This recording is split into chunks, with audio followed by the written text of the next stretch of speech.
los que están, Edgar Mejía, que está por ahí conectado, Ana Lucrecia y a todos. Entonces, ya vamos a empezar. Voy a cerrar el video para tener más ancho de banda y que no haya ningún problema de conexión ni nada por el estilo. Entonces, vamos a ver. Ok. Recordarles que por favor mantengan el micrófono en silencio, si es posible, y también el video tenerlo cerrado, por favor, mientras estamos en la clase. En este curso de métodos predictivos vamos a ser los profesores, mi persona, César Vargas, y don Waldemar. Entonces él va a estar ahí también contestando en los foros y para responder cualquier pregunta que tengan, etcétera, al igual yo. Y ahí vamos a estar revisando las tareas también. Bueno, vamos a empezar. Este curso de métodos predictivos en minería de datos, en este curso lo que vemos es lo que son los modelos de análisis supervisado, que en este caso vamos a ver support vector machine, o máquinas de soporte vectorial, árboles de decisión, boosting y potenciación, random forest también ahí, que tiene que ver con estos de boosting y potenciación, con boosting. Y también vamos a ver al puro final lo que es redes neuronales o deep learning. Y ese es más o menos el programa del curso, así, muy grande rasgos. ¿Está bien? Y dame un momento para revisar una cosa aquí. Ok. Ok, cualquier consulta que tengan en el curso de la tarea o alguna cosa que no les haya quedado claro en el video, la pueden tramitar por el foro y ahí la vamos a estar viendo. Ahí vamos a responder lo más pronto posible. Ok, entonces vamos a empezar. Okay. Esta primera semana vamos a ver lo que son máquinas de soporte vectorial. Y antes que nada, entonces, algo bastante bueno que sí deberíamos hacer, o que deberían hacer todos ustedes, es pegarle una repasada a lo que son los tipos de variables. Recuerden que eso es muy importante, especialmente porque si cuando vamos a crear un modelo, las variables las tenemos como cuantitativas, si eran cualitativas, el modelo no va a ser bueno, no va a darnos la respuesta esperada que deseamos. Recuerden que, bueno, tenemos técnicamente dos tipos de variables, las cualitativas y las cuantitativas. Las cualitativas son las categóricas.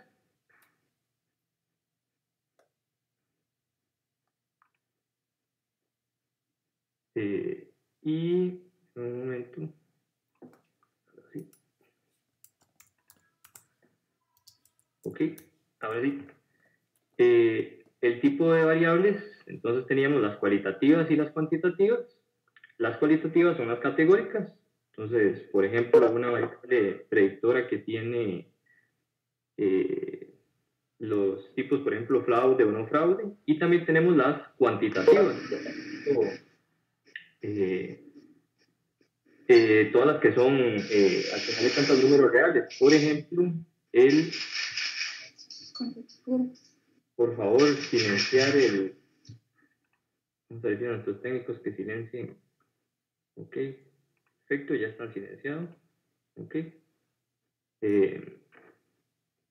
Ok, entonces tenemos las cuantitativas, las cualitativas, y en las cuantitativas, al final de cuentas, lo que terminan siendo son números reales. Por ejemplo, el salario es un ejemplo por ahí. Ok, entonces es una buena idea pegarle una repasada a los tipos de variables, etcétera, y sus tipos. Ok. Ok. En este curso vamos a ver lo que se llama el modelo general de métodos de clasificación. Lo que vamos a estudiar son métodos de clasificación, no métodos de regresión. Y en estos métodos lo que vamos a tener tenemos nuestros datos, por ejemplo, que tenemos aquí, tenemos una tabla de datos en donde está el estado civil de la persona, si la transacción hubo reembolso o no hubo reembolso, ingresos anuales, esta es una variable continua, y nuestra variable a predecir en este caso es fraude. Con esta tabla de datos, nosotros lo que deseamos es generar un modelo, que ese modelo poderle meter individuos nuevos ya cuando generamos todo el modelo y que nos diga si la transacción que se hizo, para este caso particular, si fue fraude o no fraude. ¿Sí? Ok. En el modelo general de métodos de clasificación, lo que vamos a nosotros a tratar en este curso es de dos cosas. Vamos a tomar todos nuestros datos y vamos a separarlos en una tabla de aprendizaje y una tabla de testing. Entonces, con la tabla de aprendizaje, lo que vamos a hacer es generar un modelo. Ese modelo va a aprender de estos datos que tenemos aquí. Entonces, cuando ese modelo aprende, cuando generamos este modelo, venimos a... Entonces, cuando se genera el modelo, un momento. Cuando generamos un modelo, entonces se genera el modelo. Y lo que hacemos es, para saber si el modelo es bueno o no, tenemos otros datos que nosotros sabemos si son, en este caso, si son fraude o no son fraude. Ya sabemos cuál es su respuesta y probamos o testeamos el modelo que acabamos de crear con estos datos. Y ese modelo nos da unos resultados. Entonces, si los resultados son los que deseamos, cuando digo los que deseamos es que el error sea pequeño, ahorita vamos a ver a qué me refiero con que el error sea pequeño o no. Entonces, dependiendo si el error es bueno o malo, lo que ahora vamos a explicar que sea bueno o malo, entonces podemos hacer dos cosas. O nos quedamos con este modelo o volvemos aquí otra vez para generar otra vez otro modelo, pero calibrándolo. Calibrándolo es cambiando algunos parámetros para ver si nos da un mejor modelo. Ok. La idea es tener individuos nuevos en los cuales no conocemos si, por ejemplo, en este caso, si la transacción fue fraude o no, y cuando ingresamos, cuando este individuo ingresa, entonces nosotros decimos si la transacción que vino de este individuo va a ser fraude o no va a ser fraude. Ok, entonces vamos a seguir ahorita, va a quedar esto todavía más claro. Ok, entonces, los métodos de clasificación técnicamente se basan en lo siguiente. Vamos a ver, aquí está. Ok. Lo que queremos, si uno hace una un poco más matemática, es, dada una base de datos, tenemos ciertos datos que son tuplas o registros, individuos, queremos separar cada uno de estos en matemáticas se llaman clases de equivalencia, pero es como, por ejemplo, separarlos en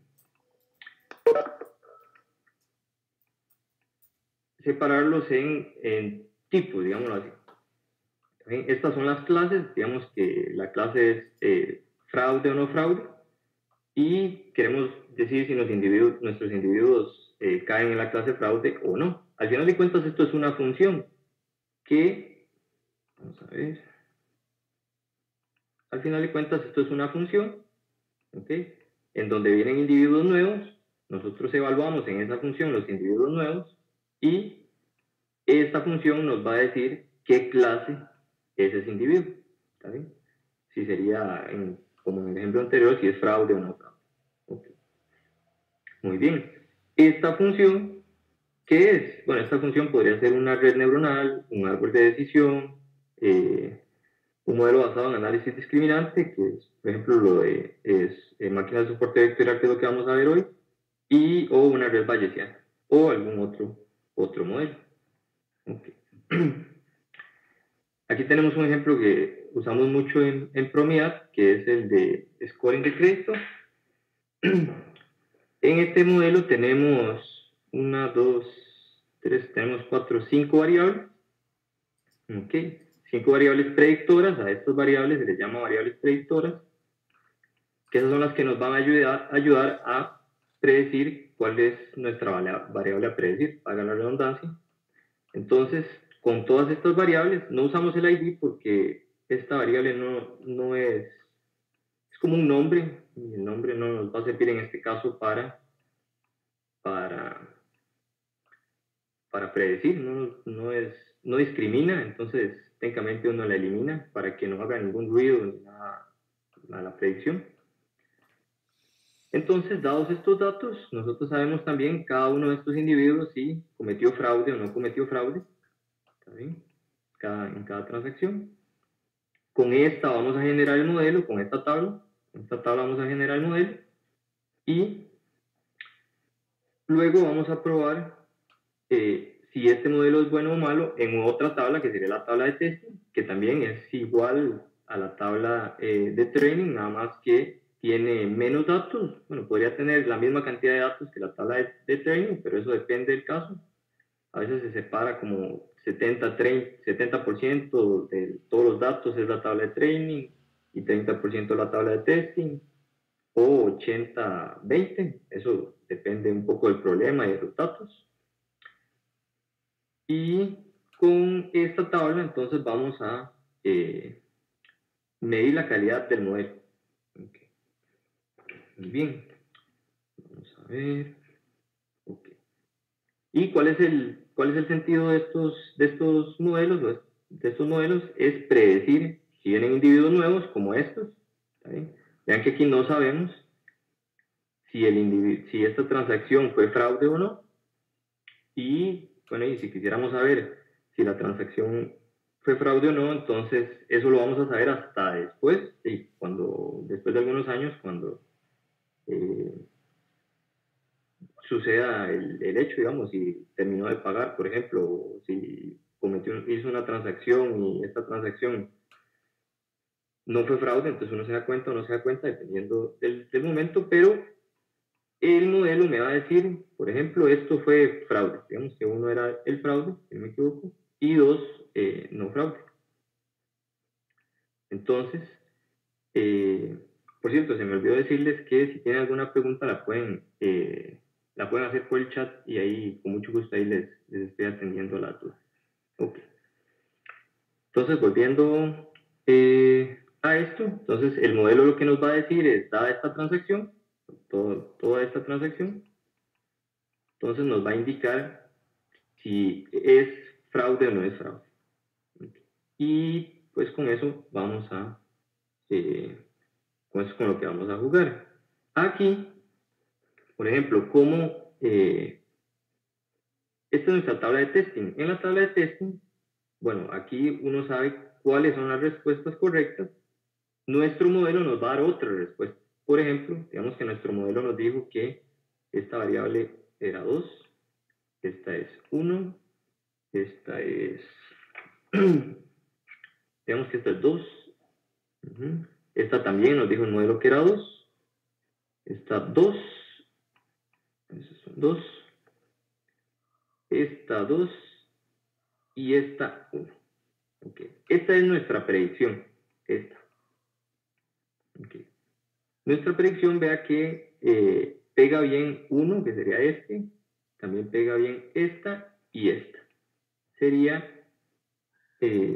vamos a ver, son 1, 2, 3, 4, 5 datos y está pegando 3 de 5. ¿Ok? Más o menos como un 60%. ¿Ok? Vamos a seguir y espero que vayan entendiendo mejor mientras más vamos avanzando. ¿Ok? Vamos a ver. Esto es importante, es muy importante porque a veces la gente se confunde mucho y usa mal algunos modelos, usa regresión cuando debería usar clasificación o al revés. En este curso lo que vamos a ver son métodos de clasificación. Okay. No vamos a ver métodos de regresión. La diferencia más grande con estos dos es que la variable a predecir en el método de regresión es cuantitativa, número real. Y en el de clasificación, nuestra variable a predecir siempre va a ser cualitativa. Okay. Esa es la principal diferencia. Entonces, aplicar regresión cuando la variable a predecir es cualitativa es un error. No se debe hacer de esa manera. ¿Okay?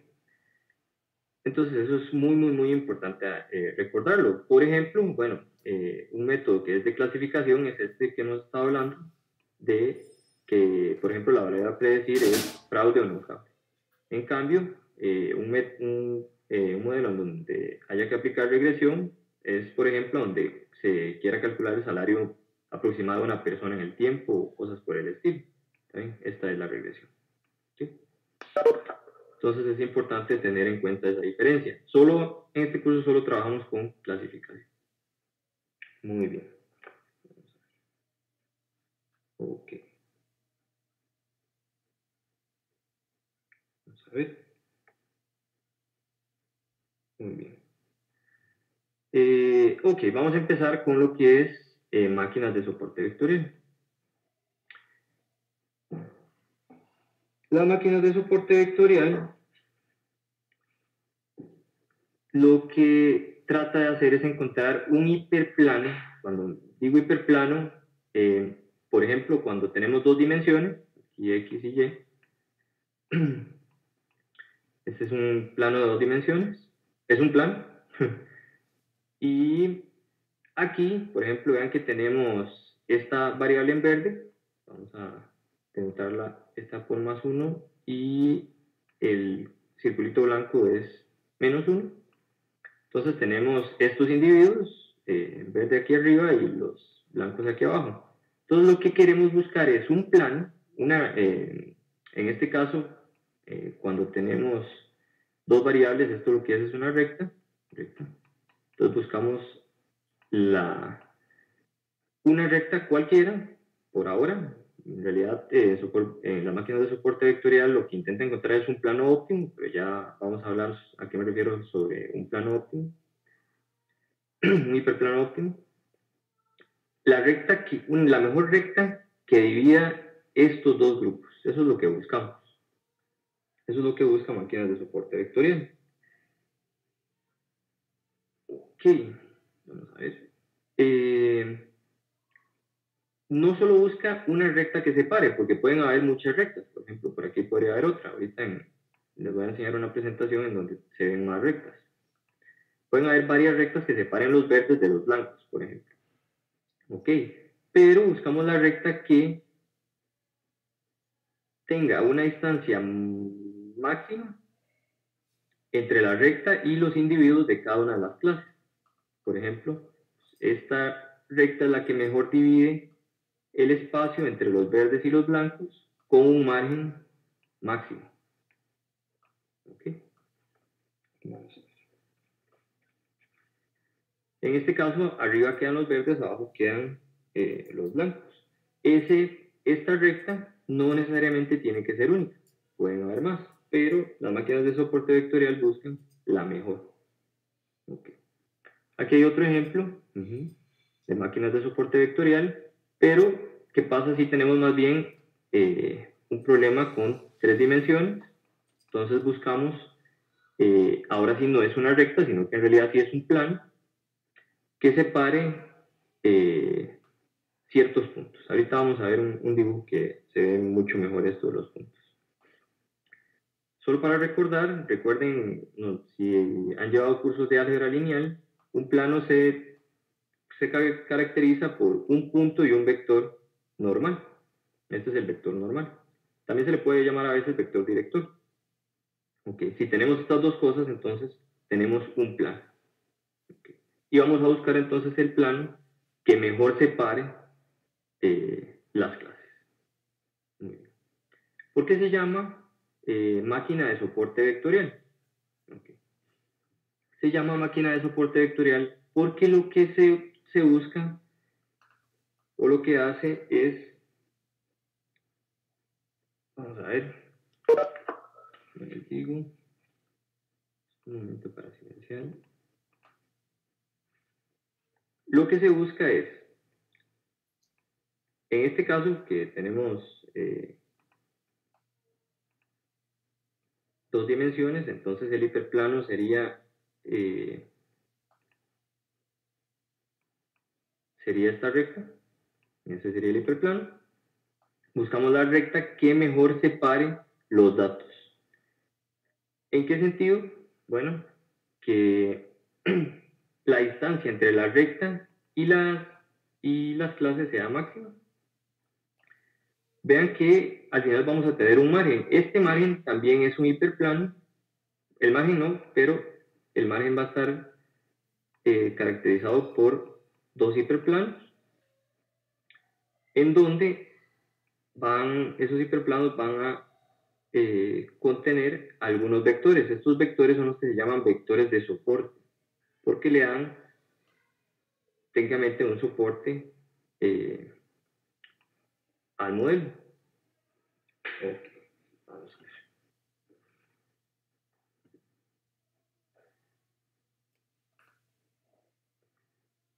Muy bien. Vamos a ver. Este es el vector director o el vector normal. Vamos a hacer eso. Al final lo que queremos es encontrar una recta. Vamos a centrarnos en el problema de dos dimensiones. Entonces, lo que deseamos es encontrar una recta. Si ustedes recuerdan, las rectas tienen la forma y igual mx más b.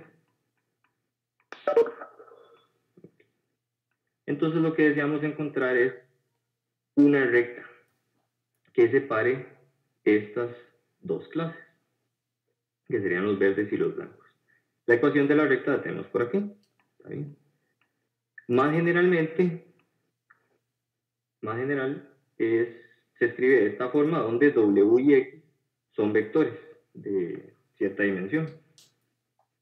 ¿Sí?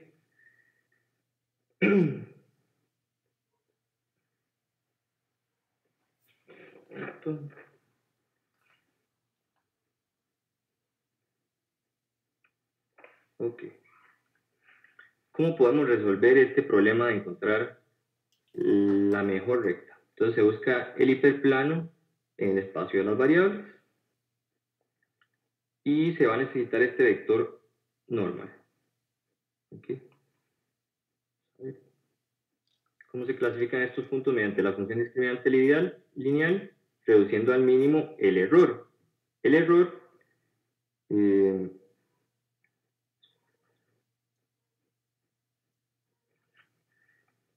ahorita vamos a ver a lo que me refiero con el error, pero al final lo que se quiere hacer es minimizar el error cuadrático medio. Podría existir una cantidad infinita de posibles hiperplanos, por eso es que uno necesita encontrar el mejor, el que minimice el error. ¿Okay?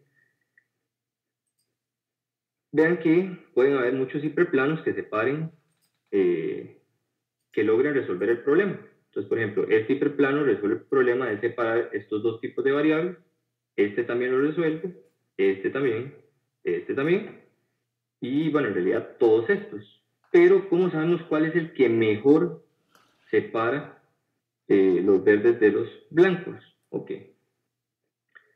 Lo que se busca es que encontrar el hiperplano que tenga el mejor margen,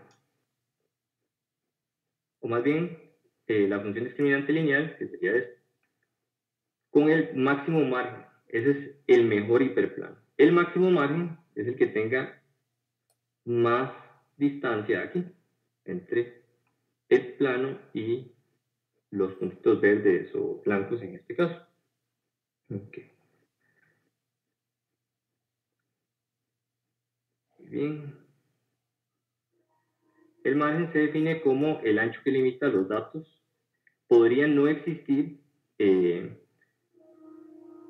por ejemplo, un hiperplano perfecto que separe todos los datos. Por ejemplo, vean que aquí quedó un blanco del lado de los verdes. Entonces, el problema se vuelve más complejo. No siempre, o más bien generalmente, no existe un hiperplano que resuelva el problema de forma perfecta. Entonces, para generar el modelo se tiene que jugar con eso. Pero R lo hace ya por defecto cuando lo genera. Okay. Ok, entonces nada más repasando, entonces buscamos una función lineal, en este caso esta recta, que con el máximo margen. Okay. Vamos a ver cómo podemos encontrar ese hiperplano. Okay.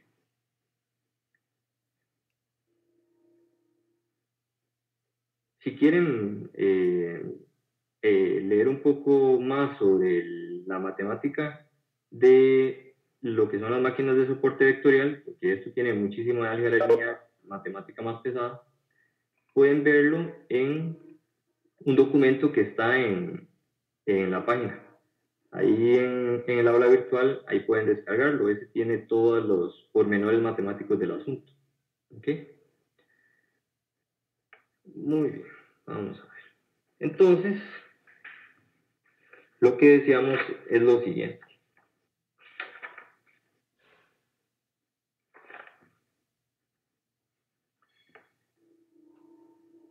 Supongamos que tenemos un problema de clasificación, que eso es lo que nos aqueja, donde la variable a predecir es binaria, o sea, fraude o no fraude. En este caso la vamos a poner como 1 menos 1. Ok.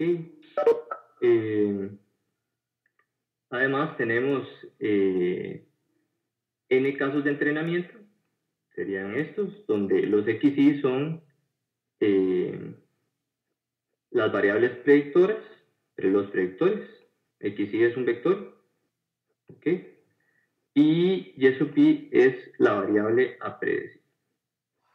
Ya casi respondo las preguntas que tienen ahí en el chat. Vean un momento. Vamos a asumir que y sub i pertenece a menos 1, 1, es 1 menos 1. Al final vamos a limitarnos por ahora al problema binario.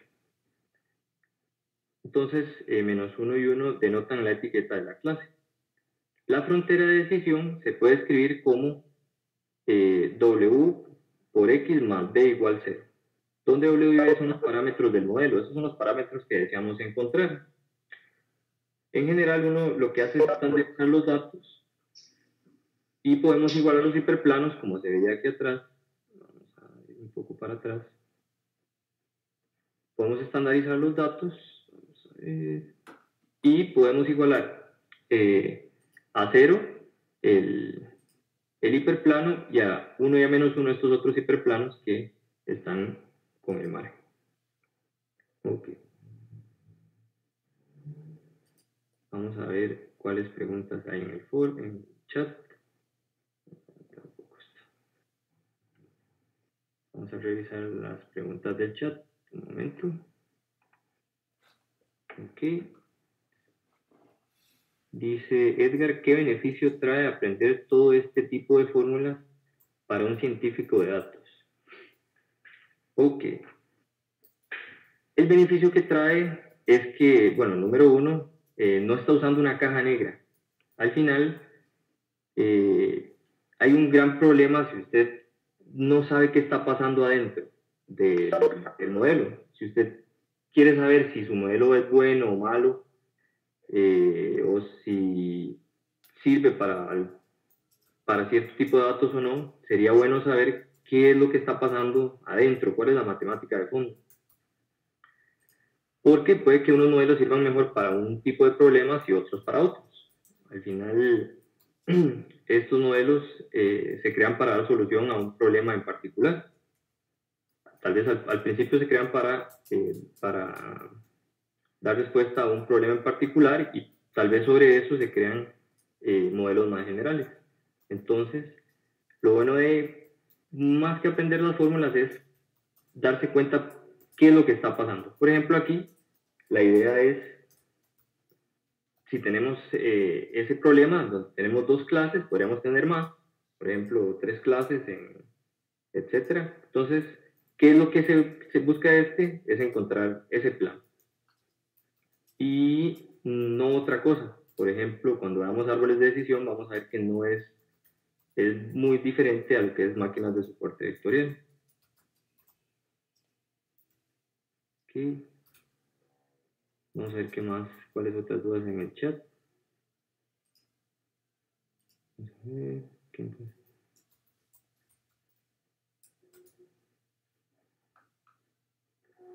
No entiendo qué me pregunta Edgar sobre cómo saber cuál es el modelo más eficiente. No sé si me puede aclarar por ahí.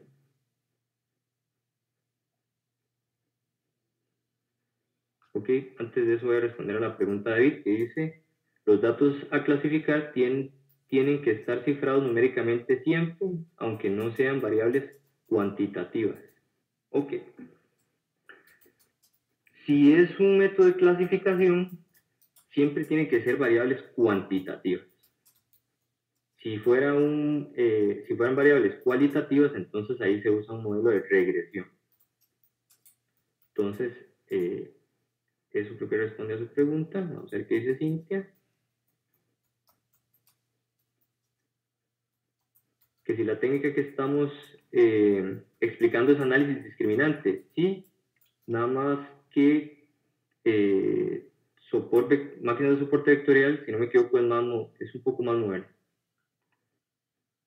David dice, cualitativas es regresión. A ver, ¿será que lo dije al revés? Cualitativas es regresión, sí. Cualitativas. Al revés, me disculpo, sí. Lo estaba diciendo al revés. Cuantitativa es regresión. Cualitativa es el método de clasificación. Perdón, no sé si lo dije al revés. Gracias, David. Vamos a ver qué me pregunta Edgar Mejía.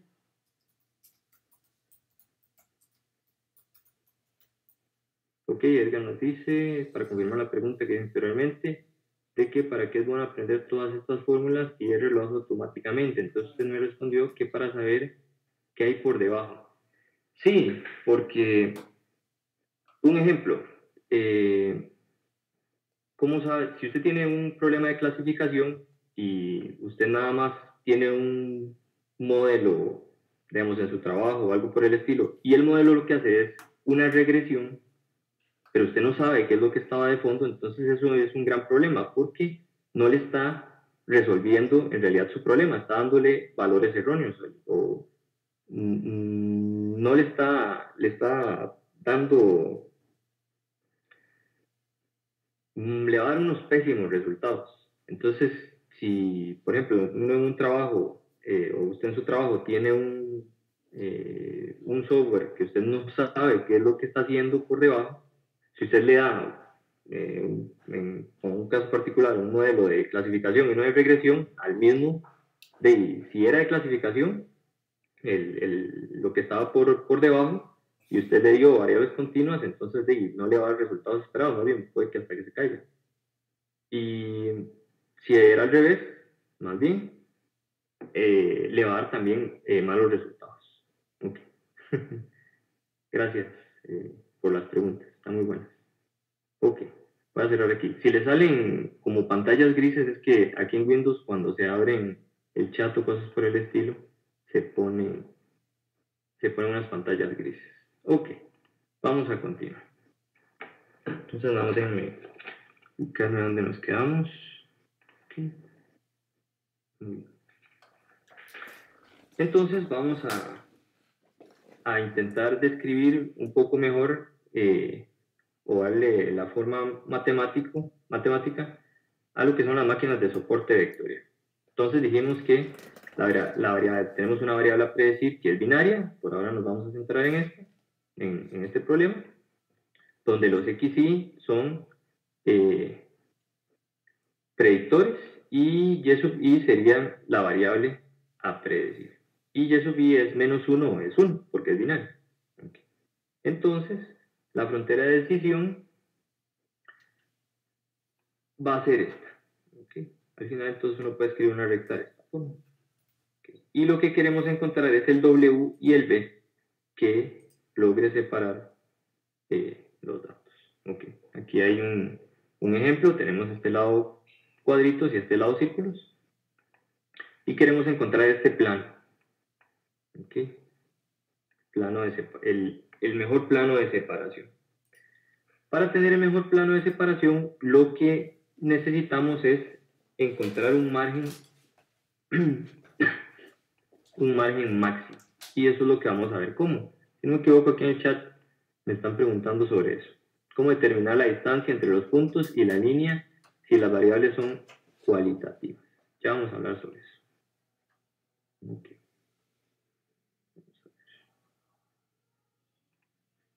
Muy bien. Okay. Queremos encontrar SW. Esa es la idea. Okay. Hay un teorema que dice que este W es perpendicular a la frontera de decisión. W, vamos a devolvernos, W es este vector que está aquí. Este vector es perpendicular a la frontera de decisión, donde esta es la frontera de decisión. Este vector es perpendicular. Si ustedes recuerdan del álgebra que ser perpendicular es que el producto punto de este vector con el vector director de la recta sea 0. Eso, de ahí uno saca algunas fórmulas. Okay. Para definir, para poder encontrar este vector, necesitamos definir el margen. Bueno, ya habíamos definido el margen atrás, y ahora lo que tenemos es esta fórmula que podemos demostrar. El margen D se puede calcular como D es igual a 2 sobre la norma de este vector, o la distancia de este vector, W. Okay. Okay. Entonces, lo que deseamos, o para resolver este problema que tenemos, es lo siguiente, es maximizar esta función. Lo que deseamos es encontrar el margen máximo. ¿Okay? Si tenemos este problema, entonces es un problema de optimización, queremos maximizar el margen, lo podemos cambiar a un problema equivalente de minimizar, para minimizar esta otra función. Recuerden que esta función es máxima, esta función que está aquí, alcanzaría un máximo cuando este denominador sea pequeño. Vamos a ver si lo estoy diciendo bien. Más bien, queremos maximizar esta función, ¿sí? Entonces, esta función sería máxima cuando esta norma sea pequeña. Eso es equivalente al problema para minimizar esta otra, que lo que andamos buscando más bien es que este valor sea mínimo, este valor. Okay. Lo elevamos al cuadrado porque las funciones cuadráticas son más fáciles de minimizar, aparte tienen mínimos absolutos y son derivables. Ustedes recuerdan las funciones cuadráticas, entonces tienen un mínimo absoluto o un máximo absoluto si fuera cóncavo hacia arriba. Entonces buscamos, lo que hacemos es cambiar el problema a un problema equivalente, que es el de minimizar esta función. Muy bien. Ok, vamos a... ok, entonces al final lo que tenemos es este problema de optimización, que es minimizar esto, con ciertas restricciones. Ok, son estas las restricciones. Que y sub i por w por xi más b sea mayor o igual que 1. Aquí no lo dije, pero al final, vamos a verlo por aquí, si yo tengo este hiperplano y yo quiero clasificar individuos, si yo tengo un nuevo dato, digamos que el dato cae por aquí, aquí hay una bolita y yo quiero saber si esa bolita es verde o es blanca, entonces eso depende de que los valores de esta bolita, cuando yo los evalúo en esta recta, me den mayores que 0 o menores que 0. Si me da mayor que 0, entonces la voy a clasificar como verde. Si me da menor que 0, entonces la voy a clasificar como blanca. Nada más que, como estamos pensando también en el margen vean que depende de 1 y menos 1. Entonces, si es mayor que 1, en este caso, entonces la vamos a clasificar como verde. Si es menor que 1, entonces la vamos a clasificar como blanca. Ok. Vamos a seguir. De ahí es de donde vienen estas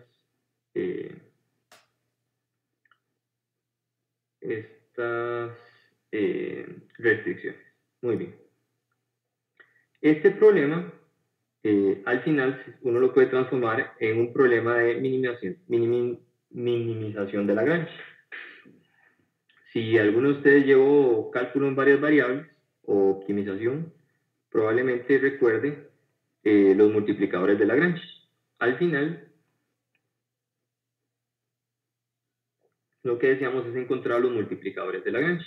Y con esos multiplicadores de Lagrange ya vamos a poder encontrar los valores de W y los valores de B. Aquí más adelante, aquí en esta parte, tenemos un ejemplo. Entonces, tenemos esta X1, X2, tenemos Y, que sería la variable a predecir. Estas serían nuestras variables predictoras.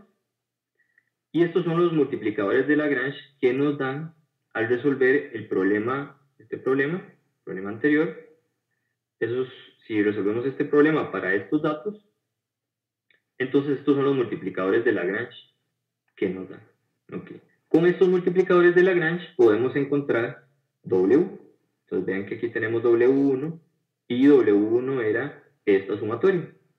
Entonces si tomamos todos los datos, el Y sub I, X sub I y lambda I, y hacemos el cálculo, entonces ya tenemos el valor de W1 y de la misma forma tenemos el valor de W2. ¿Para qué va a servir esto? Bueno, esta es, dado este problema que tenemos aquí, ya cuando resolvemos el problema de los multiplicadores de Lagrange, eso nos da esta recta. ¿Okay? Esa es la recta óptima. Los D también los podemos encontrar con todos los datos que ya teníamos. Eso se podía hacer como cuando uno despejaba en una recta el B. Ok. Entonces, ¿qué pasa? Vamos a ver. Si tenemos nuevos individuos, por ejemplo. Vamos a ver cómo funciona esto para determinar si un dato es círculo o es cuadrado. Muy bien. Algo que no dije, voy a mencionar aquí, es que si el Y es 1, él lo pone como círculo. Entonces, y si Y es menos 1, entonces lo pone como cuadrado. Okay. Eso uno lo puede deducir sustituyendo algunos de estos valores que están aquí y viendo cuáles eran círculos y cuáles eran cuadrados. Ok, ¿qué pasa si tenemos un nuevo individuo que tiene x1 igual 0? Ven que estas serían las variables predictoras y x2 igual 0. Ok, nosotros queremos saber si este individuo lo clasifica como 1 o como menos 1, o sea, como cuadro o como círculo. Okay. Si sustituimos este x1 y este x2 en... a ver si me puedo volver... borrar, vamos a ver si puedo borrar. Muy bien. Si sustituyo x1 y x2 aquí, vean que me da 0. Entonces me queda 7.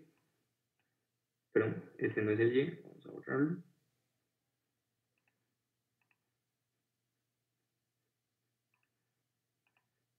Vamos a sustituir. En un momento, es que aquí el Magic vamos a veces me da algunos problemas. Si sustituimos ahí, el resultado que nos da es 7.93. Ese valor, 7.93, es mayor que 1. ¿Okay? Bueno, es mayor que 1. Como es mayor que 1, entonces lo clasifica como, como un círculo. Y debería clasificarlo como un círculo porque ese punto se encuentra aquí. Entonces sí, lo clasifica. Este sería círculo. Ese sería este punto, x1, x2. Con x1 igual 0 y x2 igual 0. Digo que sea mayor que 1 y menos 1. En realidad podría decir que es mayor que 0, porque no estoy viendo los márgenes. Pero, pero en este caso, con que es mayor que 1, entonces me da que es un círculo. Otro caso, vamos a ver, sería si tomamos x1 igual 1 y también x2 igual 1. Si tenemos esto, entonces sustituyendo x1 y x2 en la ecuación de la recta nos da menos 8,08, que es menor que menos 1.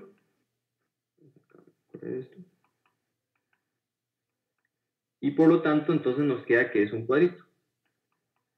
Entonces, el y sería un cuadrito.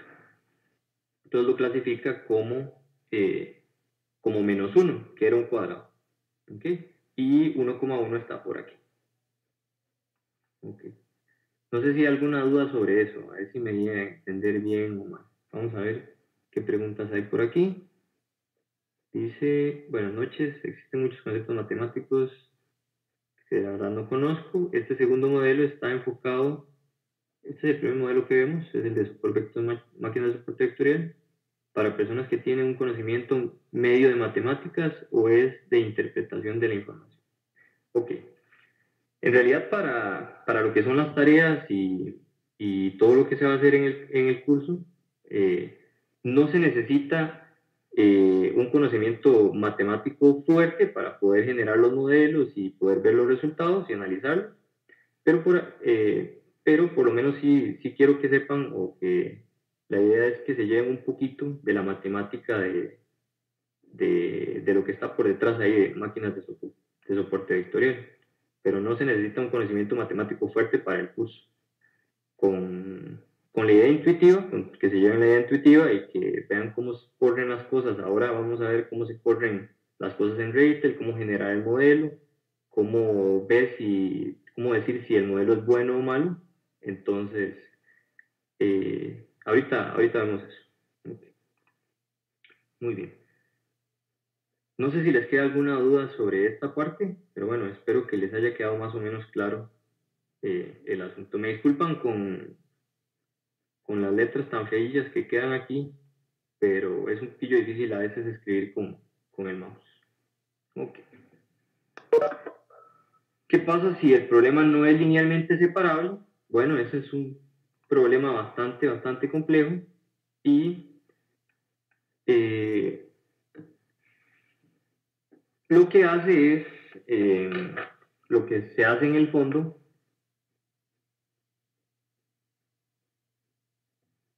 yo puse 0. Ok, Cintia me dice, aquí era 8,08, es que no se ve, era 8,08. Es que parecía que decía menos 0,08. Gracias, Cintia. Okay. Muy bien, ¿qué pasa si en realidad no se puede encontrar si el problema no es linealmente separable? O sea que definitivamente no puedo encontrar una recta que me separe todos mis cuadrados de todos mis círculos. ¿Qué es lo que sucede? Bueno, lo que sucede es que el modelo pues permite que caigan algunos puntos dentro de la frontera. Por ejemplo, aquí cae un cuadrado dentro de la frontera y aquí un círculo. Entonces lo que hace es como suavizar las condiciones. En el problema de optimización, lo que hace es a este problema de multiplicadores de Lagrange le agrega, por así decirlo, como un épsilon ahí, como cierto error o cierto margen ahí de error. ¿Okay? Que sí, es lo más usual, porque no necesariamente los problemas que vamos a encontrar son linealmente separables. Pero para esto, vamos a seguir. Eso es lo que se llama, por ejemplo, aquí tenemos un ejemplo donde muchos elementos caen, muchos individuos caen dentro del margen. Entonces esto es lo que se llama un margen débil. ¿Okay? Eso quiere decir que se permite que algunos puntos de ambas clases queden dentro del margen. Esto logra permitir que, esto se logra permitiendo que más vectores de soporte, permitiendo más vectores de soporte, lo que hace que el error aumente. ¿Vale? Entonces permite más, estos serían otros vectores de soporte. Y esto se hace porque si no, no podríamos, para algunos problemas nunca podríamos encontrar una solución de este tipo. Muy bien. Pero puede que un problema no sea linealmente separable.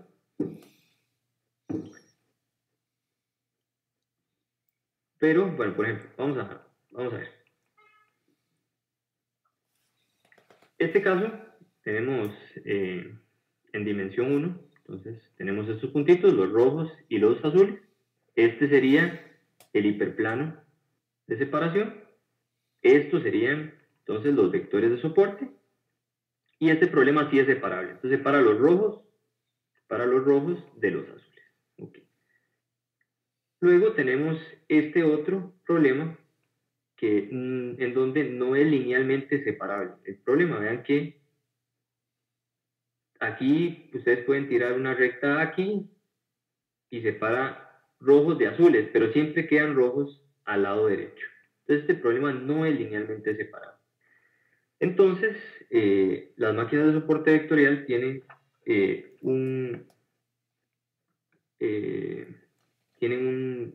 hacen un toque muy bueno, por así decirlo. Un toque es como un truco, pues no sé si en otro país significará otra cosa, pero aquí en Costa Rica es como un truco. ¿Okay? La idea es encontrar una función que me transforme estos datos, es elevar la dimensión. Y tal vez elevando la dimensión, o sea, pasando de una dimensión, por ejemplo, para este caso particular, de dimensión 1 a dimensión 2, de esta forma, esto ya tiene dimensión 2.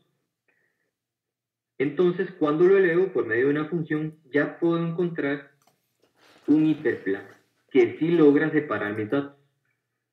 Para este caso particular, usamos una función cuadrática.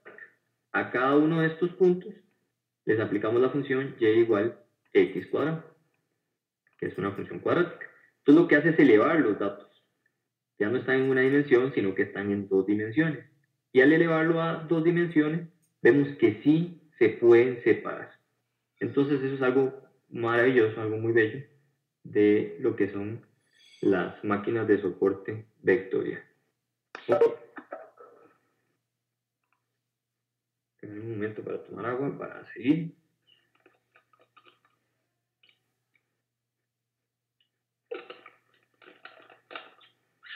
Una pregunta que ustedes deben estar haciendo es, bueno, pero ¿cómo supo que esta era la función que funcionaba? Bueno, en realidad uno no necesariamente lo sabe, sino que en REITEL, que es el software que vamos a usar, o en R, ya hay varias funciones por defecto y uno lo que hace es probar cada una de ellas y ver cuál es la que mejor me da o la que minimiza, la que me da un menor error o una mayor precisión. Ok, aquí tenemos otro ejemplo de un problema de dos dimensiones y vean que por medio de esta función lo que hacemos es aplicarle esta función a cada uno de los datos y lo pasamos a tres dimensiones. Entonces ven que aquí sí se ve el plano de separación y separa perfectamente los puntos rojos que estarían como por debajo del hiperplano a los puntos azules que están por encima. Entonces ven que aquí era imposible encontrar una recta. Ustedes pueden tirar un montón de rectas ahí, no sé, todas las que ustedes quieran, intentar hacer todas las combinaciones posibles y se van a dar cuenta que no se puede separar por medio de rectas. Entonces lo que hace R por dentro es aplicarle una función para intentar lograr encontrar el plano de separación. Okay. Entonces, vamos a continuar. Ok, aquí hay otro ejemplo. Entonces, este ejemplo aquí nos dice cuál es la función que manda de R2, que son 2 dimensiones, a R3, que es las 3 dimensiones. Entonces agarra estos puntitos, cada uno de estos, les aplica esta función. Vean que genera 3 coordenadas. Ok, esta y esta. Y esas 3 coordenadas lo que hacen es elevar los 2 puntos. Y ya que los elevo, vean que pude encontrar un hiperplano que resuelve el problema. Entonces esa es la idea de máquinas de soporte vectorial. Al principio ahí tal vez no les quedó muy claro, pero espero que mientras vamos avanzando les haya quedado un poco más claro de qué es intuitivamente lo que hace la máquina de soporte vectorial. Y como les decía, ese es el truco del núcleo, ese de pasar de una dimensión a otra. Aquí está el ejemplo que teníamos anteriormente. ¿Okay? Las funciones de transformación del espacio vectorial pueden ser vistas como un producto punto. Un producto punto, esos son conceptos de álgebra lineal. Si alguien llevó álgebra lineal, probablemente recordará lo que era el producto punto. Es el producto entre dos vectores, v y w. Producto punto. Ok. Y pues la elección de la función, eso sí es un problema, pues, por así decirlo, más complicado. Y pues pueden haber varias funciones. Entonces, es lo que pueden haber varios tipos de núcleos. Entonces, R tiene varios. En la tarea van a tener que aplicar varios núcleos a un mismo problema. Entonces, ustedes, midiendo el error, van a decir cuál es el núcleo que mejor se amolda a los datos que van a trabajar. Ok. Ahora vamos a ir un momento a trabajar con Reitel, que es el software que vamos a usar en este curso.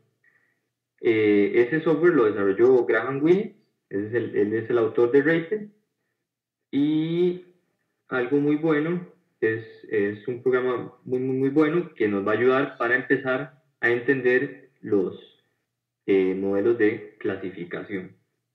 Ya vamos a trabajar en él. Esta es la interfaz, ya la vamos a ver en R, y para instalarlo ya vamos a salirnos un momento. Ok, regálenme un momento.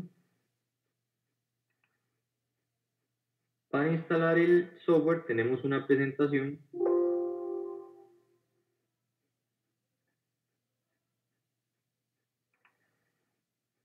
Tenemos una presentación que está en el aula virtual. Ya se las voy a mostrar.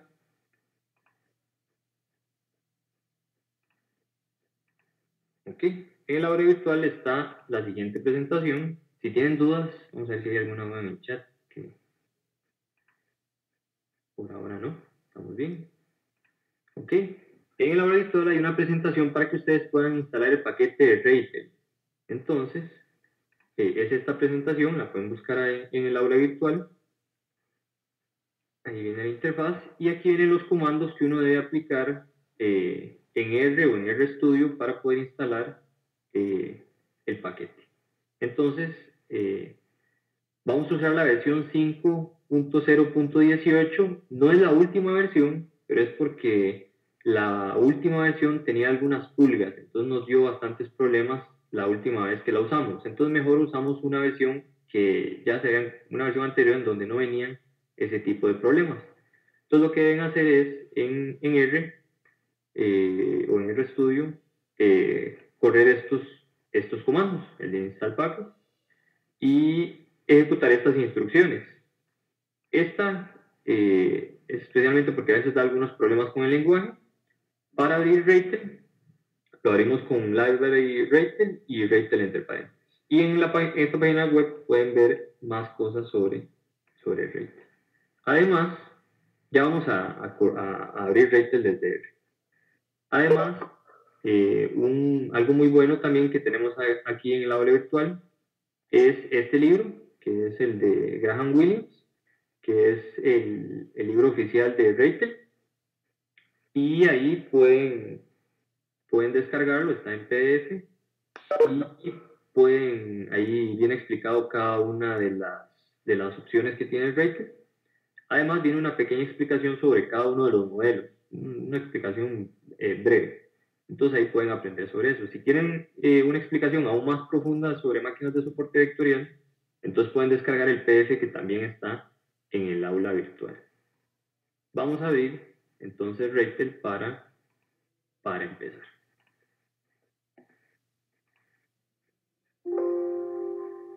Ok. Ya vamos a abrir Ratel.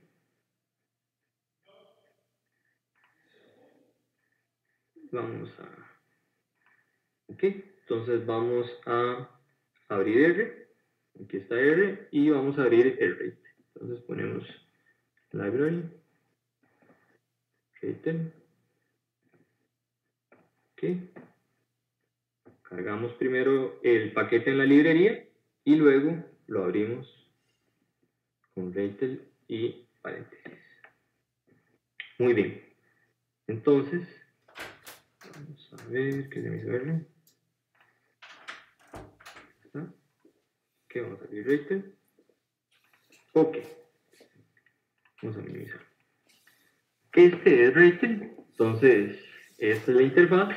Y ahora sí es muy buena idea poner bastante atención porque aquí les va a tocar hacer la tarea, les toca hacerla en Ratel, por lo menos varios de los ejercicios. El último no, pero los primeros sí. Y vamos a ir con la tabla de iris. Antes, perdón que ahora aquí.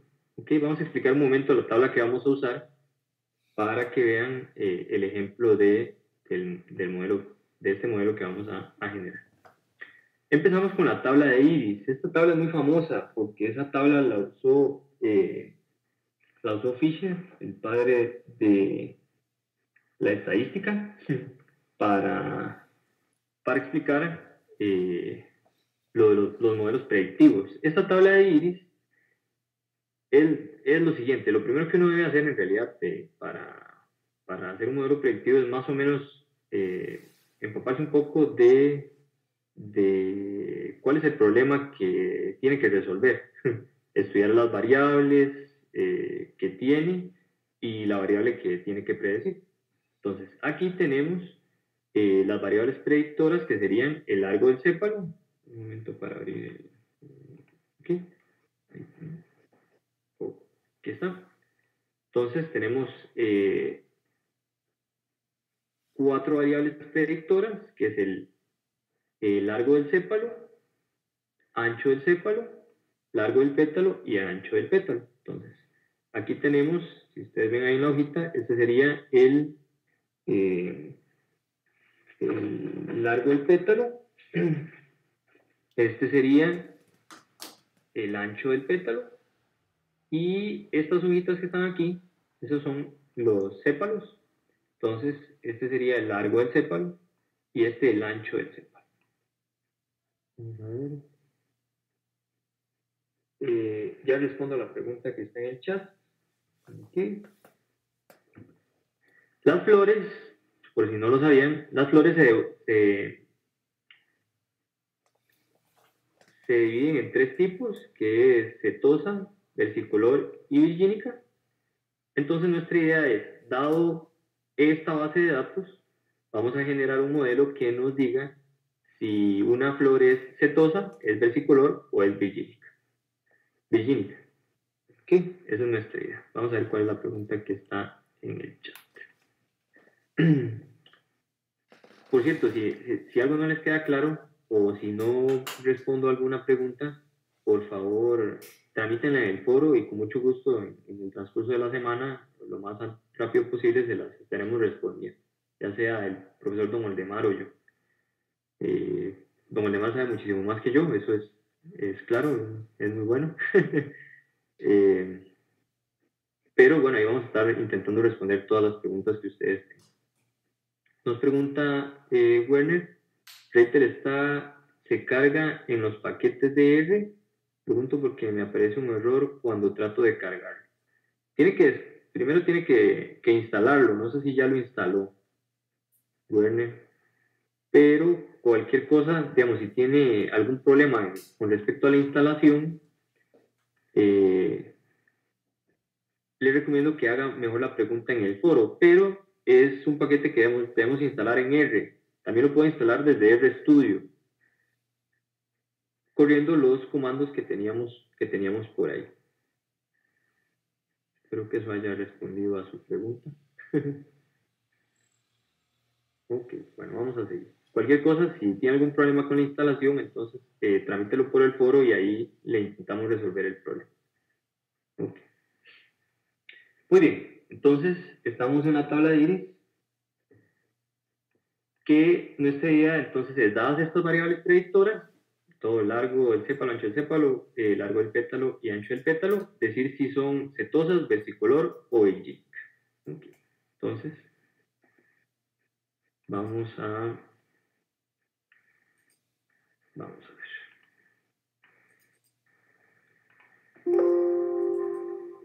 Vamos a irnos a Ratel.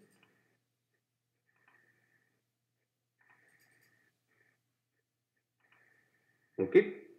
Ya estamos en Ratel, entonces vamos a cargar los datos. Para cargar los datos, vamos a ver. Para cargar los datos, nos vamos aquí a donde está archivo, pero antes de cargar los datos, una buena práctica que uno debe hacer. Yo me acuerdo que cuando yo llevé un curso de minería de datos con Don Waldemar, y una de las cosas que a veces le da a uno mucha guerra es que a veces uno no se fijaba bien en los datos, entonces cuando uno los iba a cargar, los cargaba mal. Y si uno carga mal los datos, pues no le va a dar no va a predecir nada del modelo, por lo menos no va a predecir nada bueno. Ok. Entonces uno se viene, aquí yo tengo los datos, son los de iris. Entonces vean que tenemos varias cosas. Voy a aquí. Ok. Tenemos estos encabezados, a donde dice que este primer dato es el largo del sépalo, el segundo es el ancho del sépalo, el otro es, ¿qué se me hizo? Largo del pétalo, y el tercero es el ancho del pétalo. ¿Okay? Y este es el tipo de flor. Hay 50 de cada uno, y uno lo puede verificar. Okay. Y es importante ver que el punto es el separador decimal y el punto y coma es el que separa, es el separador de los datos. Entonces, aquí debemos cambiar el separador. Ven que el separador era punto y coma y el separador decimal estaba bien, era punto. Y tiene encabezado, entonces lo dejamos en check. Entonces vamos a cargarlo. Entonces venimos aquí, en el escritorio, aquí están mis datos, abro el de iris, le doy abre. Ok. Vean que ahí todavía no están cargados todavía los datos. Entonces yo me tengo que venir aquí a donde dice ejecutar y ejecuto. Entonces cuando yo ejecuto, él ya me dice que cargó los datos. Aquí también se puede ver si se cargaron bien o mal los datos. Dice que hay 150 observaciones, variables de entrada son 4, la de destino es 1 y la de destino es tipo. Ok. Vamos a silenciar un momento. Ok. Entonces, vean que aquí él nos dice cuáles son las variables predictoras, que son las que llama entrada, y cuál es la variable a predecir, que sería el destino. Entonces, lo que queremos predecir es la categoría. Entonces, Ratel lo leyó bien. También podemos venir aquí a donde dice ver y vemos si nos cargó bien o mal los datos. No hay ningún problema. Vamos a ver cuál es la pregunta de Cintia. ¿Necesariamente las predictoras son continuas? No, no necesariamente. Podrían ser categóricas. En este caso sí son continuas, pero no necesariamente. Ahorita vamos a ver una en donde más bien todas son categóricas, si mal no recuerdo. ¿Ok? Muy bien. Entonces, ahí pueden ver los datos donde dice ver. Ok. No necesariamente Ratel va a cargar bien los datos. Ahorita vamos a ver un ejemplo en donde más bien técnicamente todas las variables las pone mal, las pone como si fueran categóricas en vez de numéricas. Al revés, las pone todas numéricas y eran categóricas. Entonces en eso hay que tener mucho cuidado de ver que estamos leyendo bien. Otra cosa importante que a veces tiene muchos errores en la tarea es lo siguiente. Nosotros en esta parte donde dice partición, estamos trabajando con el modelo que es tabla de training y tabla de testing. Entonces aquí él me dice cuánto es la tabla de training, cuánto es el porcentaje de la tabla de training y cuánto es el de la tabla de testing. Hay que tener cuidado porque este número de en medio, que está aquí, genera como otra partición y eso no lo vamos a utilizar en el curso. Entonces,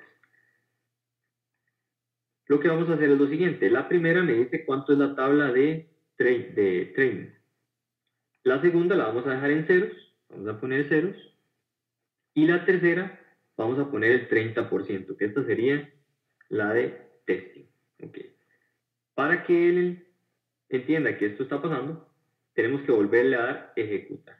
Siempre tengan cuidado porque cuando uno carga los datos, él le tira de una vez, si no me equivoco, 70, 15 y 15. Entonces uno debe volver a darle ejecutar para que ya me queden 70, 30. En las tareas, por favor, siempre pongan un pantallazo o una imagen de que están cargando bien los datos, que están cargando bien la partición 70-30 o 80-20, etc. Eso es importante a la hora de la tarea, porque a veces se pierden puntos por eso. Ok. Esto de la semilla es la semilla aleatoria. Eso si ustedes lo cambian, cambia la forma aleatoria en que elige los datos. Aquí va a elegir aleatoriamente el 70% de los datos para la tabla de training y el 30% de datos para la tabla de testing. La partición del medio, si mal no recuerdo, él hace como otras pruebas. Vamos a ver. Eso lo podemos leer en el libro. Pero vamos a leer aquí que dice.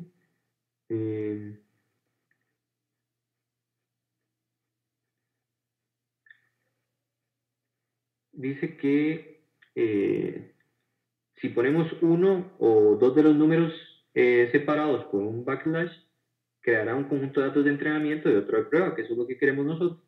Tres números separados con el backslash creará un conjunto de datos de entrenamiento, uno de validación y prueba, en ese orden. Ese de validación es como que valida el modelo, lo hace como dos veces el asunto. Okay, pero ese no lo vamos a usar por ahora, no nos vamos a meter ahí. Igual voy a averiguar un poquito mejor sobre esta parte de la validación y si me lo preguntan en el foro, entonces ahí le pongo la respuesta mejor. Ok, gracias Michael. Muy bien, ya tenemos cargados bien los datos, ¿está bien? Todas las variables se leyeron bien. Entonces, otra cosa que podemos hacer antes de generar el modelo es explorar un poco los datos. Aquí en explorar podemos ver muchas cosas. Por ejemplo, si le damos a ejecutar, aquí nos va a tirar información importante. Dame un minuto. Sobre los datos. Entonces nos dice el mínimo, primer cuartil, la media, la mediana, tercer cuartil, el máximo. Esto para las variables numéricas. Y para las variables categóricas me dice cuántos datos hay de cada una en la tabla de training. Vean que teníamos 50 datos de cada una. Entonces aquí 33, 35 y 37. Eso sucede porque recuerden que ya no tomamos toda la tabla, sino que solo tomamos el 70% de los datos. Por eso es que hay menos. Por eso es que hay menos cetosas, menos versicolor y menos de G. Ok.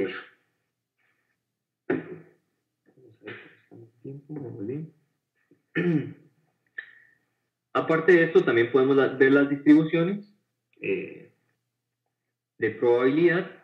Tomamos esta primera, largo del cépalo. Y podemos ver diagramas de cajas, histogramas, gráfico de PERS, ejecutamos y el gráfico lo vamos a ver en R. Entonces tenemos que abrir R. Aquí está. Vamos a correr esto, vamos a dejarlo. Ok. Entonces aquí nos dice, nos da los gráficos de cajas, muy bonitos por cierto.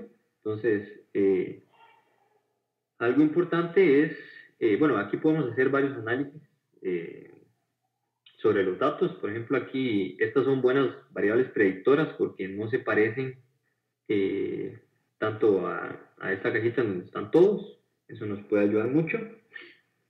Aparte de esto, vamos a ver, podemos generar otros, por ejemplo, un histograma. Entonces, ok. Aquí está el histograma también, con las distribuciones de probabilidad de cada una de las variables. Y ahí uno puede sacar bastante información antes de generar los modelos. También está este gráfico que es muy bonito. Vamos a generarlo.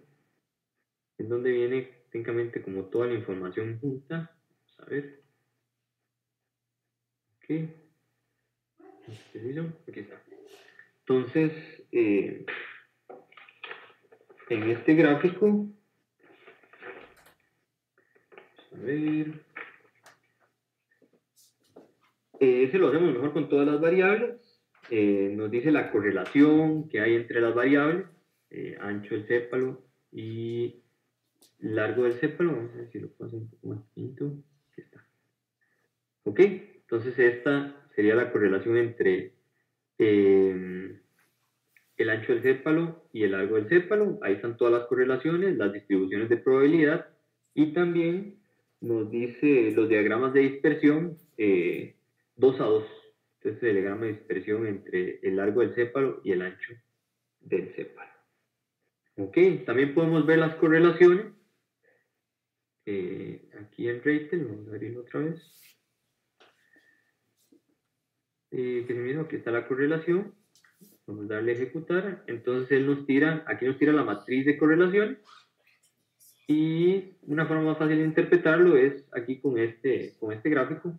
Entonces, entre más azul sea o más oscuro sea el círculo, eso quiere decir que tiene una correlación fuerte y positiva, porque es más cercana a 1. Y más bien, entre más rojo sea, tiene una correlación fuerte y negativa. Entonces ahí uno puede ver la correlación con las variables y puede utilizar todo lo que hemos visto en los cursos anteriores. Muy bien. Ok.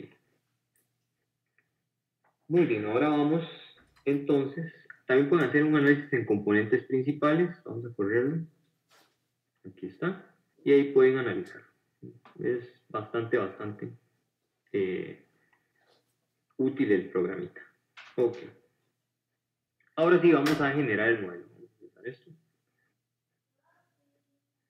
Ok, ya cargamos los datos. Muy bien, ahí están todos los datos cargados. Ahora nos vamos a ir a modelo. Y en el modelo, vean que sale árboles de decisión, bosques aleatorios, máquinas de soporte vectorial y otros por ahí. Entonces, el que vamos a generar en este caso es el de máquinas de soporte vectorial. Vean que él también nos dice qué tipo de núcleo quiere que usemos. Si un núcleo radial, polinomial, lineal, hiperbólico, laplaciano, Bessel, ANOVA o spline. En la tarea van a tener que generar casi que todos los modelos. Ahí viene especificado en la tarea. También, por favor, cuando vayan a generar el modelo, aquí para generarlo, entonces le damos a ejecutar. Esperamos un momento para que lo genere. Y aquí ya generó el modelo. Vean que el número de vectores de soporte es 48. ¿Okay? Y ahí vienen los otros datos que nos da todo este modelo.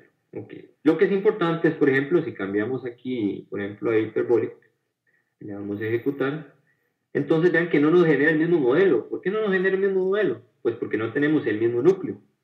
Entonces, por así decirlo, eleva de una forma distinta los datos, eleva la dimensión de los datos de una forma diferente, porque está aplicando otra función a los datos. Ok, entonces por eso es que no necesariamente nos va a dar el mismo modelo. Okay. ¿Cómo saber cuál es un mejor modelo? ¿Cuál será mejor, el que tiene este núcleo o el que teníamos anteriormente? Ok, para eso, entonces vamos a explicar un poquito esto del error. Ok, vamos a ver. Vamos a abrir la presentación. Ya la tenemos abierta, que se me hizo. Perfecto. Un momento, muy bien. Ok.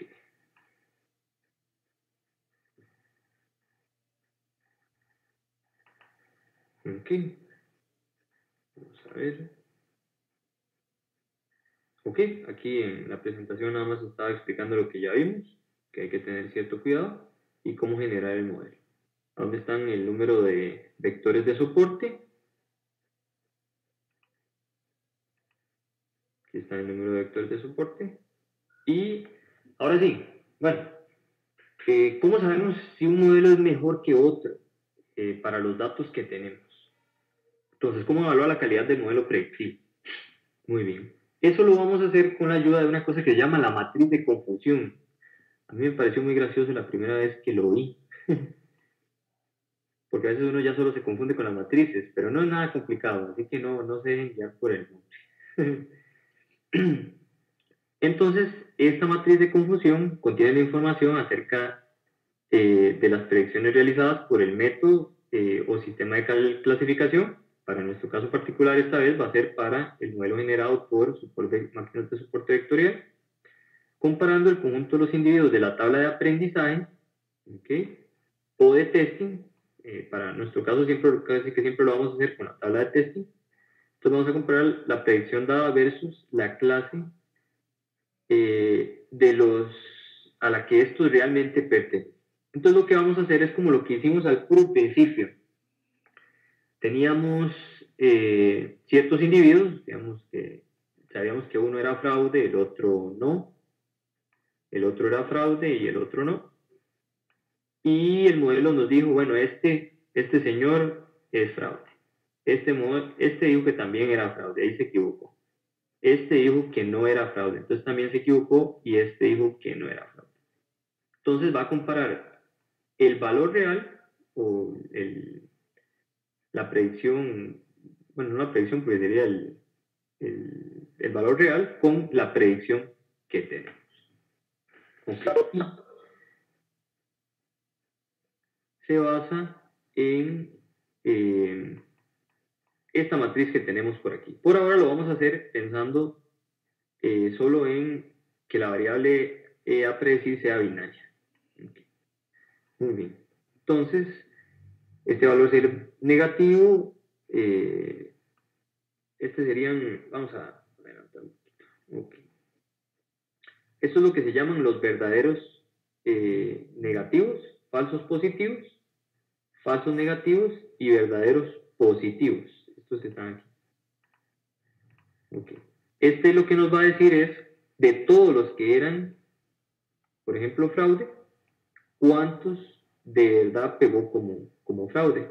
Y esto lo que nos dice es, de todos los que eran fraude, cuántos no predijo que eran fraude.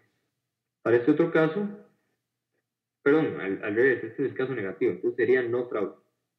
Ya vamos a ver un ejemplo particular, este que está aquí. Vamos a verlo con mal pagador y buen pagador. Ok, este modelo predictivo nos dio los siguientes resultados. Entonces, habían 1000, no lo sumas, son 1000 malos pagadores. Okay. De esos 1000 malos pagadores, nuestro modelo predijo 800 bien, 800 sí eran malos pagadores, pero 200 eran malos pagadores y él los predijo como buenos pagadores. Entonces, esta clase, vean que Él lo que hizo fue correctamente predijo el 80% de esos casos, ¿okay? Mientras que 200 no los predijo bien, que sería el 20%. Entonces, ¿cómo saber si es bueno o malo el problema?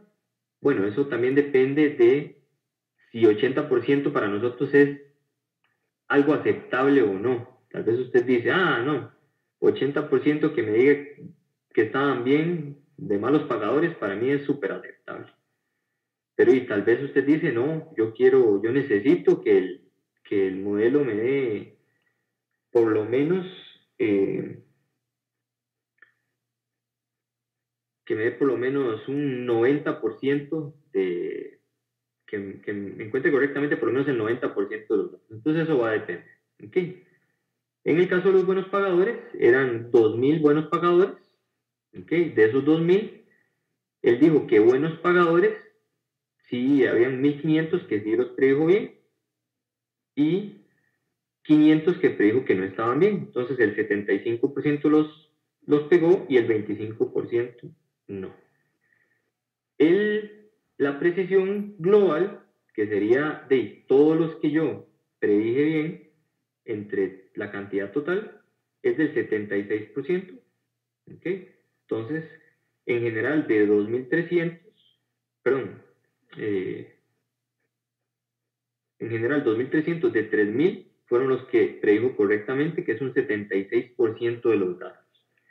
Entonces el modelo, pues digamos que no anda tan mal, por lo menos para este caso, pero uno debe tener cuidado porque esta precisión es engañosa. Ya van a ver por qué. Vamos a seguir a un ejemplo aquí, adelante. Ok.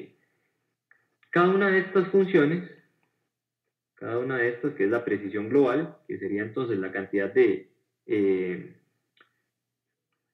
verdaderos negativos más verdaderos positivos sobre el total, eso sería la precisión global. ¿Está bien? Todas estas precisiones, por ejemplo, vamos a ver dónde están, precisión positiva, precisión negativa, y todas estas cosas ustedes las van a tener que programar, ya sea en Excel o en una funcioncita, y ponerlos como respuesta en la tarea. Eso es importante.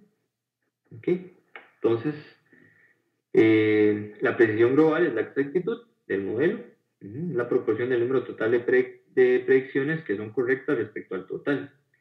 Y se determina usando esta formulita. Okay. Ese índice es engañoso, hay que tenerle cierto cuidado. Muy bien. ¿Por qué hay que tenerle cuidado? Vean este ejemplo de fraude y no fraude. En este problema lo que les interesaba es que el modelo predictivo nos dijera cuáles transacciones eran fraude. Entonces vean que no pegó ni una. En cambio, todas las clasificó como que no eran fraude, los fraudes reales. En cambio, los no fraudes los clasificó súper bien. Esos casi todos los pegó. Este tiene una precisión de 98.9%. O sea, tiene un error bajísimo. Pero el modelo es malísimo, porque vean que no me predice ningún caso de los que necesito. ¿Okay? Entonces uno siempre, para ver si un modelo es bueno o malo, no se puede basar solo en la precisión o solo en el error, que el error sería 1, el error sería igual a 1 menos la precisión. Ok. Entonces uno no se puede basar solo en eso, sino que tiene que ver también cuáles son las precisiones por clase. Entonces, en este caso sería la precisión positiva, es la proporción de casos positivos que fueron identificados correctamente. Entonces, si pegó bastante bien estos y la precisión era buena y también pegó bastante bien estos, que sería la precisión negativa, entonces uno dice, bueno, el modelo es bastante bueno. En el ejemplo anterior, la precisión positiva era del 99.6%. Ok. Creo que no hay preguntas en el chat. Vamos a ver. No, no hay preguntas por ahora en el chat. Ok. La precisión negativa, entonces, más bien es la proporción de casos negativos que fueron identificados correctamente. ¿Okay? Entonces, eso es lo que uno debe ver junto con la precisión global para decir si un modelo es bueno o es malo. ¿Okay? La precisión negativa en el caso anterior era de 0%. Muy bien. ¿Ok? También tenemos lo que son los falsos positivos, los falsos negativos, que son estos que ya había explicado, y ahí viene la fórmula para calcularlos. Entonces ahí ustedes los calculan en la tarea. Vamos a seguir. La asertividad positiva y asertividad negativa, que esto más bien indica la proporción de buena predicción para los positivos. Entonces lo que hace es sumar estos dos y más bien tomar los verdaderos positivos y dividirlos entre estos dos. Okay. Igual la asertividad negativa. Muy bien. No, las matrices de confusión no tienen por qué ser 2 por 2, pueden ser más grandes. Okay. Por ejemplo, en este caso, queremos predecir, en Costa Rica hay 3 equipos, bueno, hay varios equipos, ¿saben? De esos equipos de fútbol están los alajuelenses, los heredianos y los limonenses. Bueno, son provincias, pero digamos que son equipos de fútbol. Entonces, creamos un modelo predictivo en el cual queremos saber si alguien es alajuelense, es herediano o es limonense. Entonces, corriendo el modelo dice que, bueno, de 8 alajuelenses, en la suma de estos dos, predijo bien 5 alajuelenses. Ok, vamos para borrar eso. Muy bien. Estamos de tiempo, vamos bien. Predijo bien 5 alajuelenses. De los heredianos no le fue tan bien a los heredianos, solo predijo 3 de 6 heredianos. Y de los limonenses, ese lo predijo muy bien, predijo 11 de 13. Muy bien. Si hacemos el mismo cálculo, vean que para saber cuál es la precisión de los alajuelenses, lo que habría que hacer es tomar este 5 y dividirlo entre el total. ¿Okay? Entonces, si hacemos eso, nos da que la precisión de los alajuelenses es del 63%. La de los heredianos es de el 0.5. O sea, ese modelo para elegir un herediano es casi igual a tirar una moneda al aire. Con eso podríamos, o sea, el modelo no es bueno para elegir, para poder predecir si alguien es herediano o no. Vean que solo me predice bien la mitad de los casos. Entonces no sería un buen modelo para los heredianos. Y para los limonenses sería un excelente modelo, predice el 85% de los datos. Y la precisión global es del 70%. Entonces eso va a depender del problema. Si, por ejemplo, recuerdo que Don Aldemar siempre nos decía del ejemplo de las tarjetas, que para cortar una tarjeta uno necesita que la precisión sea alta, porque si uno le corta una tarjeta a un cliente, pues puede que se vaya si no estaba completamente seguro de que era un fraude o algo por el estilo. Entonces eso va a depender del problema. Muy bien. Y en R podemos, también en RATEL nos da la matriz de confusión. Esa la podemos, vamos a verlo en acción. Okay. Vamos a abrir RATEL. Muy bien. RATEL, vamos a ver.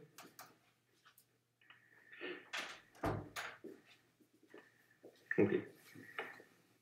En RATEL, recuerden que ya habíamos cargado los datos, okay, habíamos cargado los datos de Iris, habíamos visto que todo estuviera bien, nos vinimos a modelo y generamos el modelo. Vamos a generar el de con el núcleo radial. Ok, ahí tenemos el modelo. Ahora, ¿cómo saber si este modelo fue bueno o fue malo? Entonces nos venimos a la pestaña Evaluar. Okay. Y en Evaluar, aquí viene la matriz de error. Y vean que tenemos marcados los datos de prueba. Entonces, nosotros vamos a generar la matriz de confusión con los datos que habíamos dejado en testing, que era el 30%. Ok, le damos a ejecutar y nos genera la matriz de confusión. Entonces, vean que pegó todo, menos en las versicolor. En las versicolor no predijo bien todos los datos, pero el modelo es muy, muy, muy bueno. De las cetosas predijo 17 de 17. De las versicolor 13, perdón, de 15. Y en las bellílicas Villinica, 13 de 13. Entonces el modelo es muy, muy, muy bueno. ¿Okay? Aquí lo que da es los errores. ¿Okay? Aquí está el error por clase, que el 13% fue el error de esta clase. En la tarea tengan cuidado porque a veces lo que se les pide es la precisión, no el error, y no es lo mismo. Uno es uno menos el otro, que tener cuidado. El error es uno menos la precisión. Ok. Entonces ahí es donde se genera y aquí ustedes entonces pueden sacar esta matriz de confusión y decir cuál era el mejor modelo. Vamos a generar otro, nada más para que vean, con otro núcleo. Vamos a ver si nos va mejor con el Laplacian. Ok, ahí está, ya lo generamos y vamos a evaluar el modelo. Este quedó igual que el anterior. Vamos a ver si hay alguno que me prediga mejor las cosas. Vamos a ver el polinomial. Ok, vamos a evaluar. Qué raro, no sé si me está generando el mismo. Bueno, vamos a ver. Vamos a generar otro. Vamos a ver. Una vez más. Vamos a ver si este me da mejor. Tengo la vaga noción que Rector me está jugando un poquillo sucio con esto. Voy a cerrarlo. Vamos a abrirlo así y una vez practicamos otra vez el proceso. Ok, entonces vamos a abrir otra vez Rector.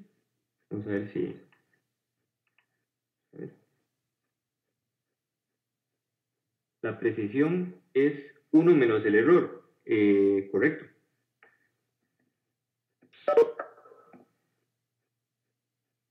Ok, entonces, Rector.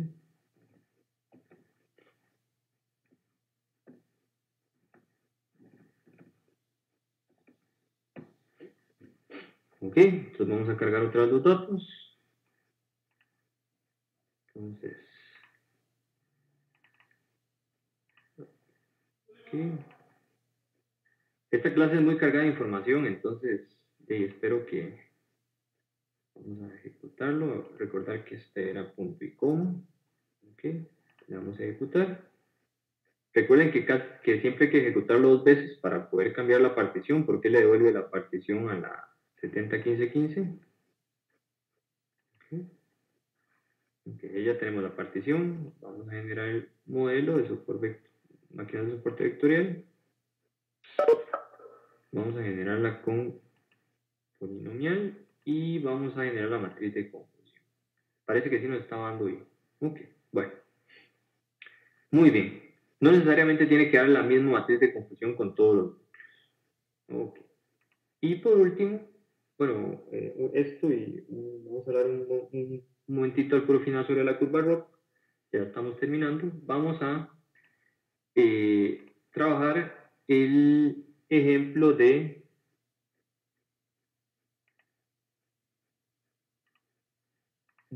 scoring de crédito. Vamos a ver.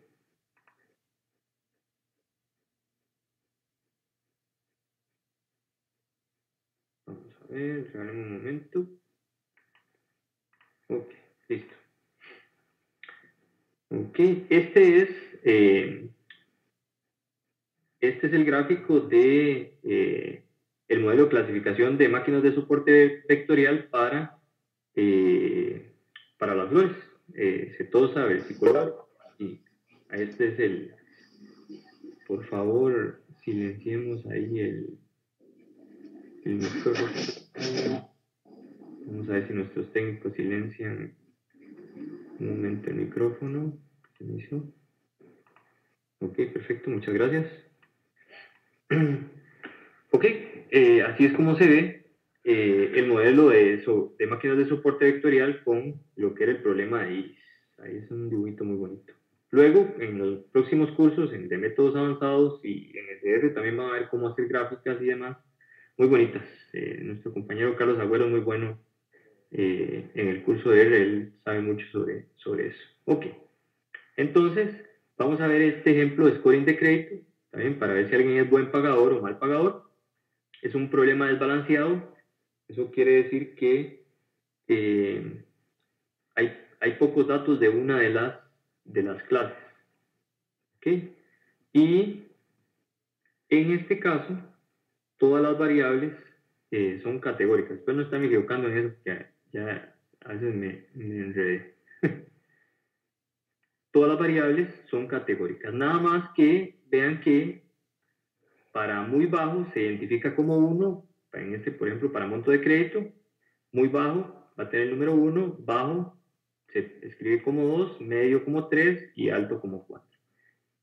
Similar con monto de cuota, ingreso neto, grado académico, coeficiente crediticio, coeficiente crédito valú y buen pagador o mal pagador, que esta es la que queremos predecir. Todas estas, las anteriores, son nuestras variables predictoras. Ok. Esta en particular, coeficiente de crédito valú, va a ser una muy buena variable predictora. Y lo que nos dice, un momento, lo que nos dice esta variable es, mide la relación entre lo que debo y lo que vale, por ejemplo, la propiedad. Entonces esta es muy buena predictora. Ok. Vamos a correrlo en Rater. Esta nos va a generar algunos problemas, ya vamos a ver cuáles son. Eso va a ser importante verlo. Vamos a ver. Ok, entonces vamos a abrir el archivo. Es este, muestra de crédito 5000.csv.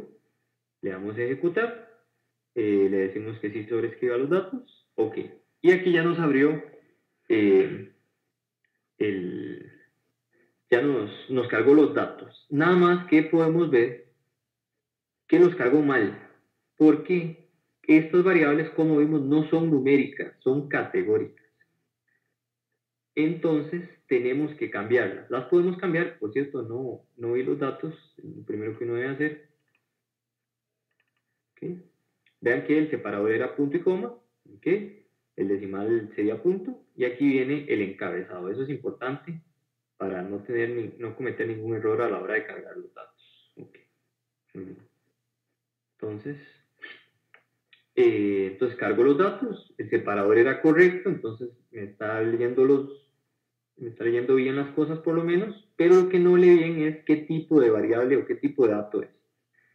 Ok, lo otro es que tengo que cambiar esto, vamos a ponerlo como 70-30 otra vez. Eso va a depender del problema, no siempre es 70-30, puede ser 80-20. Ok, o puede ser diferente. 50-50, o depende de los datos. Ok. Entonces, vamos a ver. ¿Cómo hago para cambiar esto a variables categóricas? Lo puedo haber hecho en los mismos datos, en el archivo, lo puedo haber hecho uno por uno, asignándole, por ejemplo, A1, A2, B y cosas por el estilo, pero lo bueno en Rater es que también lo podemos modificar aquí, a donde dice transformar. Ustedes se vienen aquí a donde dice recode y cada una de estas variables tenía que ser categórica. Entonces le damos clic a la variable, vamos a recodificarla como categórica, la marcamos y le damos a ejecutar. Entonces vean que él me dice que ahora monto de crédito tiene 4 niveles, es categórica y que la numérica la va a ignorar. Eso lo hacemos con todas las variables. Entonces eso es muy importante. Ok, lo hacemos con coeficiente de crédito, bien, y también lo hacemos con monto de cuota y con grado académico. Ok, ahí ya las tenemos todas, nos devolvemos a datos y vean que ahora sí sale, bueno, la variable que queremos predecir es buen pagador y las otras que eran las variables predictoras sí nos salen como categóricas. Estas que se veían como numéricas, vean que ya las ignoramos. Ustedes también pueden ignorar estas si quieren. Vamos a ver cuál es la pregunta. Vamos a ver, ahí hay algunas preguntas en el foro, en el chat, perdón. Por favor, ¿puede explicar un poco mejor con los ejemplos cuando usa 80-20 o 50-50? Ok. Dependiendo de la cantidad de datos que uno tenga o también dependiendo del problema, uno a veces usa 80 20, 50-50 o 70-30. Por ahora solo estamos usando 70-30 como ejemplo, pero en la tarea nosotros indicamos cuál es el porcentaje que debe usar. Pero eso depende también de la cantidad de los datos, porque si tienen muy poquitos datos, entonces uno prefiere tener más datos para entrenar y tener siempre un poco menos eh, para testear. Esto en realidad nosotros lo vamos a cambiar luego, cuando en los cursos posteriores vamos a ver algo que es mucho mejor, que es lo que se llama validación cruzada. Y ahí vamos a cambiar un poco esto de training testing. Al final vamos a usar todos los datos para generar el modelo, pero eso lo vamos a ver después. Por ahora nos vamos a agarrar con generar el modelo con una tabla de training y una de testing. Pero eso sí depende del problema. Tal vez si pone la pregunta en el foro, don Waldemar puede dar tal vez algunos ejemplos particulares de algunos problemas que haya tenido con respecto de esto. ¿Okay? Y lo otro es el número de factores, lo da en automático. Sí, dependiendo, por ejemplo, teníamos, ¿qué se me hizo? Como tenía el número 1, número 2, número 3, número 4, un monto de crédito, entonces va a tener 4 factores. Él lo tira automáticamente. Puede que uno lo pueda modificar aquí. Sí, creo que uno lo puede modificar. Habría que nada más revisar bien cómo se puede modificar, pero creo que sí. Ok, vamos a hacer. Muy bien. Ya tenemos entonces, ya leímos bien los datos. Vamos a generar el modelo. Entonces, máquinas de soporte vectorial, ahí lo elegimos. Tomamos ese núcleo y le damos ejecutar. Okay. Aquí está, vean que generó 570, nos dio 572 vectores de soporte, son un montón, bueno, son bastantes. Y vamos a ver si fue un buen modelo o no. Entonces, la matriz de confusión, nada más que aquí nos está, vamos a ver si cargué bien los datos, creo que no los cargué con 70-30, vamos a volver a cargarlos. Ok, vamos a generar el modelo otra vez. Vamos a ejecutar y evaluar. Ok, ahora sí. Vean que antes me había puesto con validación. Eso era porque lo tenía aquí el check, porque no los había cargado bien. Lo tenía en 70, 15, 15 y no le había dado a ejecutar. Entonces, para que no les pase. Muy bien. Entonces, otra vez nos vamos a evaluar y ahora sí, vamos a generar la matriz de confusión con los datos de prueba. Le damos a ejecutar y nos da esta matriz de confusión. Vean que el modelo nos da un 34% de error en los malos pagadores y un,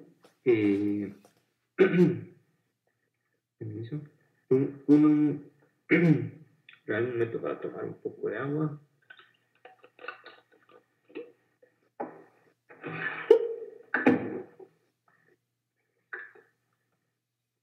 Y un 1%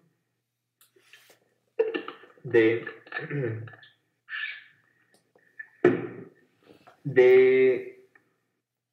error en los buenos pagadores. El modelo, pues, no se ve mal, no parece que sea algo malo, eso en realidad depende de si queremos, tal vez depende del problema, si el banco pide que tenga un error más grande, más pequeño, eso depende. Pero el modelo parece ser bueno, ¿está bien? Ese es un problema desbalanceado, entonces es más difícil que el modelo nos dé buenos resultados, pero aún así, la máquina de soporte vectorial nos da un buen resultado para este problema. Muy bien, ok. Entonces, ahora para terminar, vamos a ver lo que es la curva ROC. Ok, entonces, regalen un momento para abrir la presentación de la curva ROC.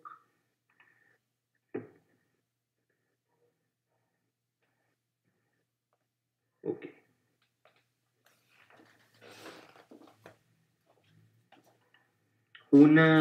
Otra herramienta que uno puede utilizar para saber si un modelo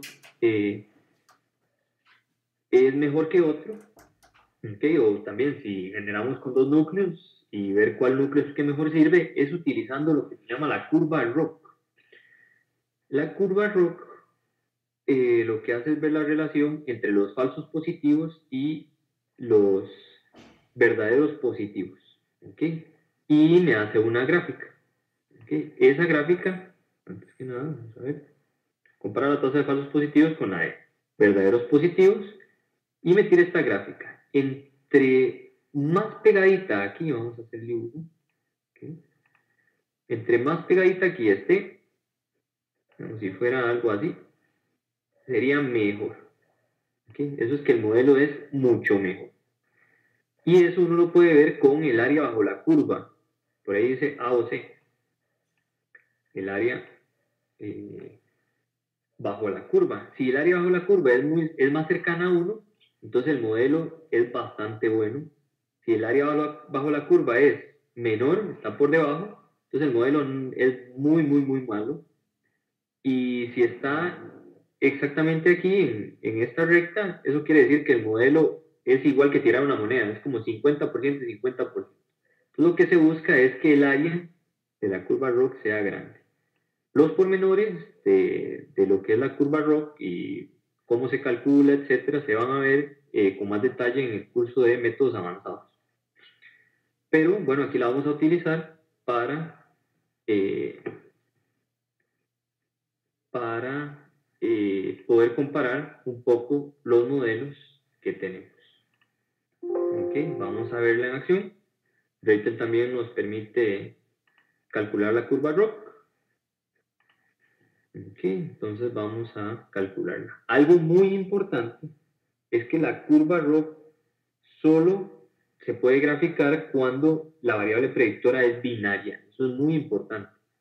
Porque si no, el modelo de falso positivo y verdadero positivo no tiene mucho sentido. O no exactamente es que no tiene mucho sentido, pero no tiene la misma lógica. ¿Okay? Entonces no se puede graficar la curva ROC.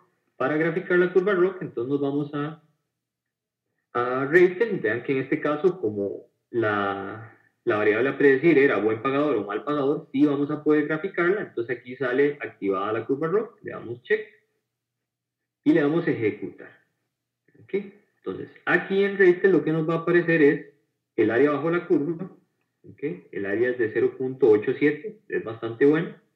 Y para ver el gráfico, entonces uno se viene aquí a R y aquí aparece. Si tienen RStudio, entonces aparece en RStudio. ¿Okay? Y entonces ahí tenemos el gráfico, el área bajo la curva. O sea, AOC ahora es AUC, disculpe. Area under the curve. Es de 0.88 y aquí está la gráfica. Entonces es bastante bueno el modelo. Muy bien. Esta clase estuvo un poco cargada. Espero que hayan podido entender un poco sobre todos los modelos y que les haya quedado bastante claro. Si tienen alguna duda,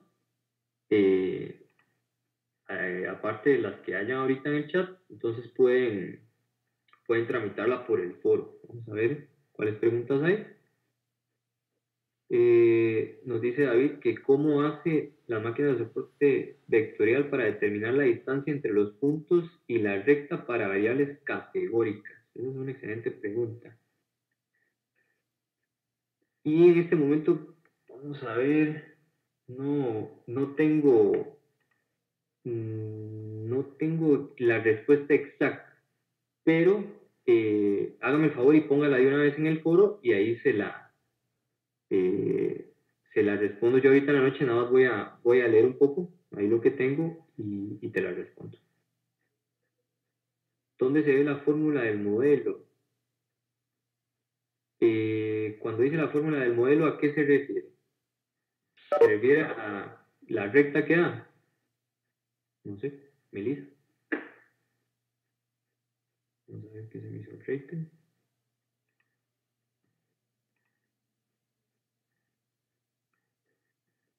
Ok, bueno, cualquier cosa ahí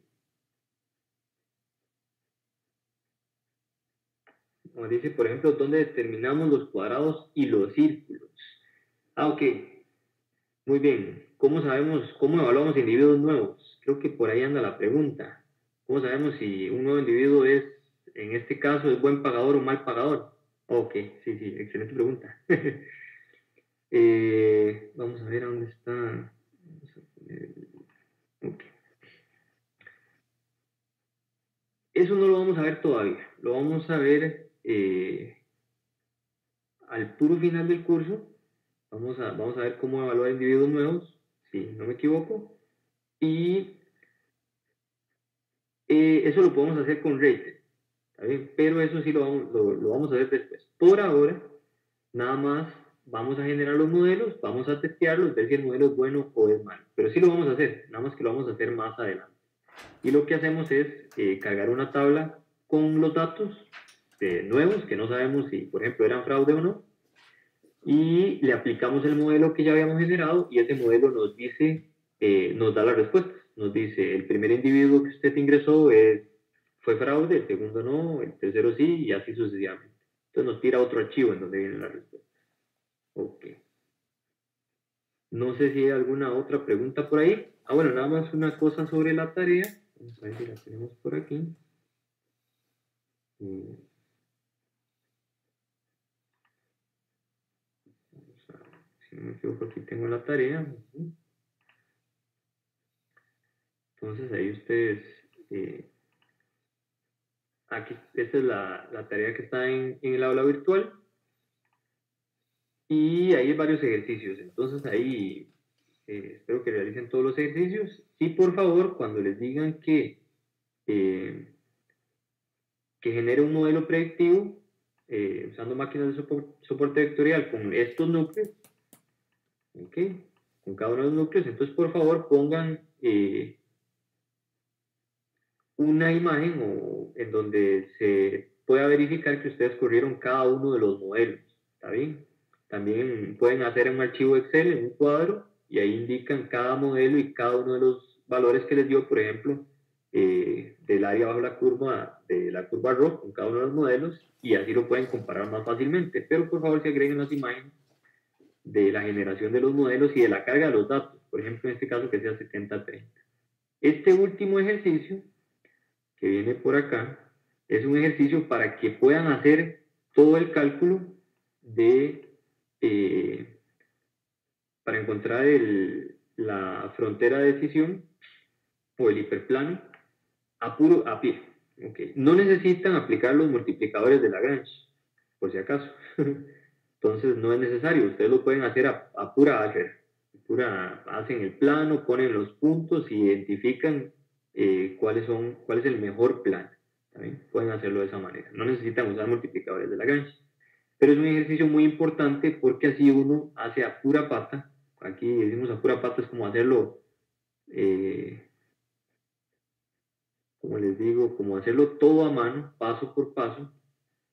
Eh, todo el proceso de dados estos datos, cómo predecir si es rojo, azul, etcétera. Entonces esa es una pregunta muy, muy, muy interesante y muy importante hacer. Esa se hace a mano. Las otras ahí se hacen en Rater y la primera no necesariamente, pero sí tienen que dar los cálculos. ¿Saben? Entonces ahí le dan bien las instrucciones para que no haya ningún problema. Muy bien. Entonces vamos a, vamos a abrir la cámara nada más para despedirnos.